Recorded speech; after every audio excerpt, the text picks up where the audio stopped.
दोस्तों ये कहानी एक लड़के और मिट्टी के दिल की है। एक गांव में एक व्यक्ति अपनी पत्नी और बच्चे के साथ रहता था। जहां वो और उसकी पत्नी नर्म भाव के थे, वहीं उसका बेटा गुस्सैल था। वह हर समय चिढ़ा हुआ रहता था और बात बात पर गुस्सा हो जाया करता था। गुस्सैल स्वभाव के कारण उसकी किसी से नहीं बनती थी। आए दिन उसका आस पड़ोस के लोगों से झगड़ा होता रहता था। वो चाहते थे कि उसके स्वभाव में परिवर्तन आ जाए, लेकिन लाख समझाने पर भी उसका गुस्सा वैसा ही रहा। एक दिन गांव में एक सन्यासी का आगमन हुआ। वह विचित्र तरीकों से लोगों के जीवन में सकारात्मक परिवर्तन लाने के लिए लोकप्रिय थे। जब माता पिता ने उनके बारे में सुना तो अपने पुत्र को लेकर उसके पास पहुँचे और बोले, बाबा ये हमारा पुत्र है। समस्या ये है कि इसे गुस्सा बहुत आता है। गुस्से पर इसका कोई काबू नहीं है। ये हर किसी से लड़ पड़ता है। हमारे समझाने का भी इस पर कोई असर नहीं होता। आप कुछ ऐसा करें कि ये गुस्सा करना छोड़ दे। सन्यासी ने कहा, ऐसा करो, आप अपने पुत्र को आज दिन भर के लिए मेरे पास छोड़ जाओ।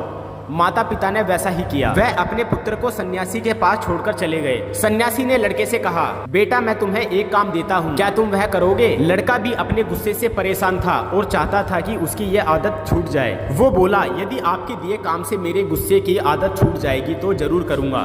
सन्यासी उसकी बात सुनकर मुस्कुराए और बोले, मैं प्रयास कर रहा हूँ, बेटा तुम भी मेरा साथ दो। जाओ चिकनी मिट्टी के 2 ढेर तैयार करो। लड़के ने वैसा ही किया। तब सन्यासी ने कहा, अब इस मिट्टी से 2 दिल तैयार करो। लड़के को यह काम कुछ अजीब लगा, लेकिन वह सन्यासी की बात मानकर मिट्टी से 2 दिल तैयार करने लगा। दिल बनाते समय कई बार उसके मन में कई बार बात आई।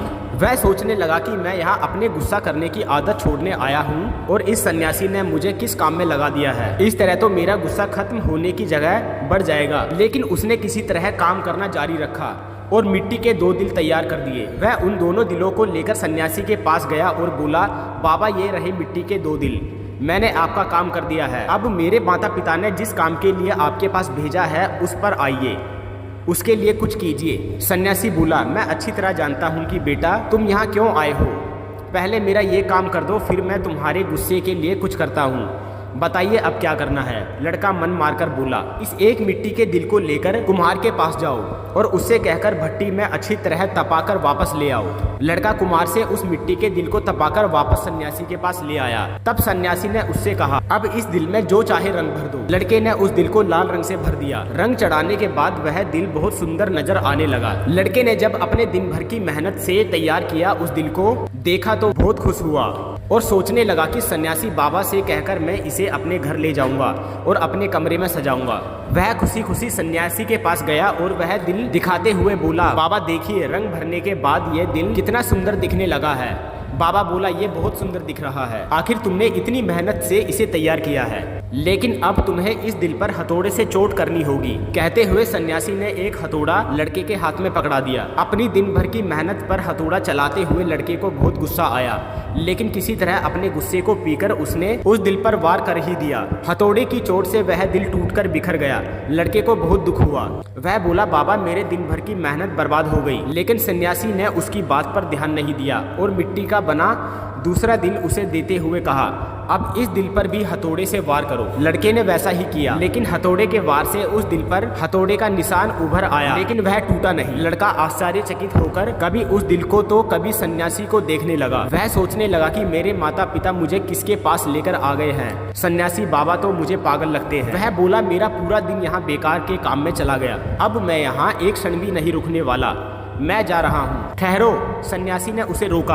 आज दिन भर जो तुमने किया उसका वास्तविक अर्थ समझते तो जाओ। लड़का ठिठक गया। पुत्र, जिस मिट्टी के दिल पर तुम काम कर रहे थे वह वास्तविक दिल का एक नकली रूप था। जिसे तुमने मिट्टी के दिल को आग की गर्मी में तपाया, वैसे ही अपने दिल को भी क्रोध की मिट्टी में तपाते हो। तुम्हें ऐसा लगता है कि इस तरह तुम इस दुनिया के सामने मजबूती से खड़े हो, लेकिन ऐसा नहीं है। जीवन रूपी हथौड़े का एक वार भी तुम्हारा कठोर हो चुका है। दिल झेल नहीं पाएगा और चकनाचूर हो जाएगा। ऐसे में तुम संभल नहीं पाओगे। जीवन में दुख दर्द को सहन करने के लिए तुम्हें अपना दिल नरम बनाना होगा। तब जब भी उस पर कोई दुख आएगा, उस पर कुछ समय के लिए असर जरूर होगा, लेकिन वह टूटेगा नहीं। बल्कि कुछ ही दिनों में संभल जाएगा। क्रोध जितना नुकसान दूसरों का करता है उससे कहीं अधिक अपना खुद का करता है। इसीलिए क्रोध करना छोड़ दो, अपने दिल में प्रेम और क्षमा को स्थान दो, उसे विनम्र बनाओ। लड़के की आंखें खुल चुकी थी। उसने सन्यासी को वचन दिया कि वह अब से अपने क्रोध पर काबू रखेगा और अपना व्यवहार सुधारेगा। दोस्तों, ऐसी ही मोटिवेशन कहानी सुनने के लिए चैनल को सब्सक्राइब कर देना। मिलते हैं अगली वीडियो में।